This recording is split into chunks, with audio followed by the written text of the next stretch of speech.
प्यारे विद्यार्थियों, एक बार फिर आप सभी का भूगोल की इस ऑनलाइन कक्षा में स्वागत है। पिछले वीडियो में हमने मानव भूगोल के उपागमों का अध्ययन किया था। आज का अपना टॉपिक है मानव भूगोल के सिद्धांत, प्रिंसिपल्स ऑफ ह्यूमन ज्योग्राफी। जैसा कि हम जानते हैं कि मानव भूगोल में प्राकृतिक एवं सांस्कृतिक तत्वों के अध्ययन पर बल दिया जाता है। ये प्राकृतिक और सांस्कृतिक तथ्य हैं, ये गतिशील होते हैं एवं आपस में एक दूसरे से संबंधित होते हैं। मानव भूगोल का जो केंद्र बिंदु है वो स्वयं मानव है। इसी आधार पर मानव भूगोल में कुछ महत्वपूर्ण सिद्धांत माने गए हैं, जिनकी आज हम यहाँ चर्चा करेंगे। तो मुख्यतः 3 सिद्धांत हैं, जिनमें पहला है क्रियाशीलता का सिद्धांत, दूसरा है पार्थिविकता का सिद्धांत और तीसरा है वातावरण समायोजन का सिद्धांत। तो इस टॉपिक में हम इन्हीं 3 सिद्धांतों का अध्ययन करेंगे। पहला जो सिद्धांत है वो है क्रियाशीलता या परिवर्तन का सिद्धांत। मनुष्य के चारों ओर विद्यमान भौतिक और सांस्कृतिक वातावरण के जो सभी तत्व हैं वो परिवर्तनशील हैं। स्वयं पृथ्वी और पृथ्वी पर विद्यमान जो सभी तत्व, चाहे वो जड़ हो, चेतन हैं, प्राकृतिक हो या सांस्कृतिक, ये सभी तत्व समय के साथ बदलते रहते हैं, कोई भी स्थायी नहीं है। प्रकृति में प्रत्येक जीव या पदार्थ का एक जीवन काल होता है। प्रत्येक तत्व की उत्पत्ति, विकास और अंत होता है। सजीव और निर्जीव दोनों में समय के साथ परिवर्तन होता रहता है। फसलों, पेड़ पौधों, जीव जंतुओं आदि का जीवन समय के साथ बदलता रहता है। इसी तरह कोई ऊपर उठा हुआ भूभाग, जैसे कोई पर्वत है, पठार है, एक समय के बाद अपरदन के कारकों द्वारा अपरदित होकर एक समतल प्राय मैदान में बदल जाता है। अर्थात प्रत्येक जो तत्व हैं वो एक समय के बाद बदल जाते हैं। तो ये चक्र चलता रहता है।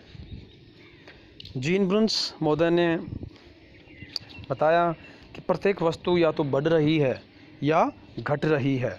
वास्तव में कुछ भी स्थायी नहीं है, क्योंकि भूगोल के भौतिक और मानवीय जो तत्व हैं वो निरंतर परिवर्तनशील हैं और उन्हीं परिवर्तनशील तत्वों का हमें अध्ययन करना चाहिए। इस प्रकार स्पष्ट है कि परिवर्तन प्रकृति का नियम है, कोई भी चीज़ स्थायी नहीं है। प्रकृति में परिवर्तन के लिए कई कारक उत्तरदायी होते हैं, जिनमें से जो मुख्य कारक हैं वो हैं भौतिक शक्तियाँ, फिजिकल फोर्सेज, जैविक शक्तियाँ, बायोलॉजिकल फोर्सेज और स्वयं मानव शक्ति। तो इन 3 शक्तियों के द्वारा प्रकृति में बदलाव होता रहता है या परिवर्तन होता रहता है। भौतिक शक्तियाँ स्थिर प्रतीत होने वाली पृथ्वी स्थिर नहीं है, अर्थात यह निरंतर परिवर्तनशील है। पृथ्वी तल पर आंतरिक और बाह्य शक्तियाँ कार्य करती हैं, जिनसे काफ़ी परिवर्तन होता रहता है। आंतरिक शक्तियों से पृथ्वी के तल पर असमानताओं का निर्माण होता है या उच्चावचों का निर्माण होता है, और बाह्य कारकों के द्वारा उन असमान धरातल या उच्चावच को समान किया जाता है। तो ये शक्तियाँ प्रत्यक्ष दिखाई नहीं देती, इनके प्रभाव कई हजारों सालों या वर्षों बाद में दिखाई देते हैं। अब जो कुछ भौतिक शक्तियाँ हैं उनमें से मुख्य है पृथ्वी के जो ग्रहीय संबंध हैं, पृथ्वी की आंतरिक शक्तियाँ, सौर शक्ति और गुरुत्वाकर्षण शक्ति। पृथ्वी के ग्रहीय संबंध, जैसा कि हम जानते हैं, अपना जो निवास स्थान है वो पृथ्वी पर है और यह भी एक ग्रह है जो अपने अक्ष के चारों ओर घूमने के साथ साथ सूर्य के चारों ओर भी परिक्रमा करती है। जिसके कारण पृथ्वी पर दिन रात का होना, ऋतुओं का होना आदि क्रियाएं होती हैं। और इन्हीं क्रियाओं के कारण अर्थात पृथ्वी की जो घूर्णन क्रिया है या परिक्रमण क्रिया है, इसी के कारण पवन पेटी, तापीय पेटी, वायुदाब की पेटियों का निर्माण होता रहता है। अर्थात पृथ्वी के इन घरीय संबंधों के कारण परिवर्तन होता रहता है। साथ ही दूसरी जो शक्ति है वो है पृथ्वी की आंतरिक शक्ति। आंतरिक शक्ति दो तरह से कार्य करती है या दो तरह से प्रकट होती है। एक तो महादेशजनक बल के रूप में और एक आकस्मिक बल के रूप में।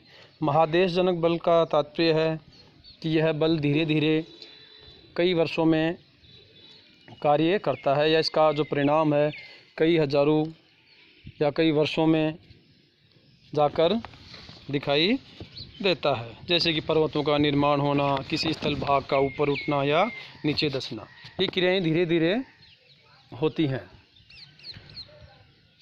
दूसरा जो बल है आकस्मिक बल, जो अचानक से होता है, मतलब कुछ समय के अंदर ही इसके परिणाम दिखाई देने लगते हैं। जैसे कि हम जानते हैं भूकंप है, ज्वालामुखी जो त्वरित गति से होते हैं और इनके परिणाम भी जल्दी दिखाई देते हैं। तो इस तरह से पृथ्वी की आंतरिक शक्तियों के कारण भी काफ़ी परिवर्तन होता रहता है। तीसरी जो भौतिक शक्ति है वो है सौर शक्ति या सूर्यातप। पृथ्वी के धरातल और वायुमंडल में होने वाले विभिन्न परिवर्तनों का प्रमुख कारण सूर्य से प्राप्त ऊर्जा है। अर्थात जितने भी परिवर्तन हो रहे हैं वो सब सूर्य ताप के कारण होते हैं। सूर्य से प्राप्त ऊर्जा के कारण पृथ्वी के धरातल पर विभिन्न तत्वों में प्रत्येक क्षण बदलाव होता रहता है। जैसे कि तापमान, वर्षा, ओस, पाला, कोहरा, बादल बनना, ये सभी क्रियाएं सूर्य से प्राप्त ऊर्जा के कारण ही संभव हो पाती हैं। इसी प्रकार जो जैविक समुदाय है वह भी पृथ्वी से सूर्य से प्राप्त ऊर्जा से प्रभावित होता है। तो एक चक्र चलता रहता है। तो एक तरह से यह प्राकृतिक ऊर्जा का स्रोत है जो जीवन को संचालित कर रहा है। तो सौर शक्ति के कारण भी लगातार परिवर्तन होता रहता है। अगली जो भौतिक शक्ति है वो है गुरुत्वाकर्षण की शक्ति। पृथ्वी की सतह या वायुमंडल में स्थित विभिन्न तत्वों को पृथ्वी द्वारा अपनी ओर खींचने की शक्ति को गुरुत्वाकर्षण शक्ति कहते हैं। पृथ्वी के धरातल पर स्थित प्रत्येक वस्तु इसी शक्ति के कारण संतुलित अवस्था में पाई जाती है। गुरुत्वाकर्षण के कारण ही वायुमंडल का निर्माण होता है। जल का ऊपर से नीचे की ओर प्रवाहित होना और पृथ्वी के धरातल के पास जो वायुदाब का अधिक होना, ये सभी क्रियाएं गुरुत्वाकर्षण के कारण संभव हो पाती हैं। इस तरह इन भौतिक शक्तियों से लगातार प्रकृति में परिवर्तन होता रहता है। अगली जो शक्तियां हैं उनमें है जैविक शक्ति। मतलब अन्य कारकों की तरह पेड़ पौधे, जीव जंतु भी पृथ्वी के धरातल पर कई तरह के परिवर्तन करते रहते हैं। पेड़ पौधे अपरदन और अपक्षय को कमज़ोर कर मृदा संरक्षण करते हैं, अर्थात मृदा को संगठित रखते हैं। पेड़ों की जड़ों द्वारा मिट्टी काफ़ी मजबूत होती है जिससे अपरदन व अपक्षय नहीं हो पाता। साथ ही ये अपरदन व अपक्षय के कारक भी हैं या एक तरह से उनके सहायक हैं, जिससे ये अपनी जड़ों द्वारा चट्टानों को कमज़ोर करते हैं या मिट्टी को तोड़ते हैं, जिससे आसानी से अपरदन व अपक्षय हो जाता है। इसके साथ ही जो जीव जंतु हैं और विशेषकर वे जीव जंतु जो बिल बनाकर मिट्टी में रहते हैं या गुफाओं में रहते हैं, वो भी मृदा को प्रभावित करते हैं। तो एक तरह से जैविक समुदाय के द्वारा भी परिवर्तन होता रहता है।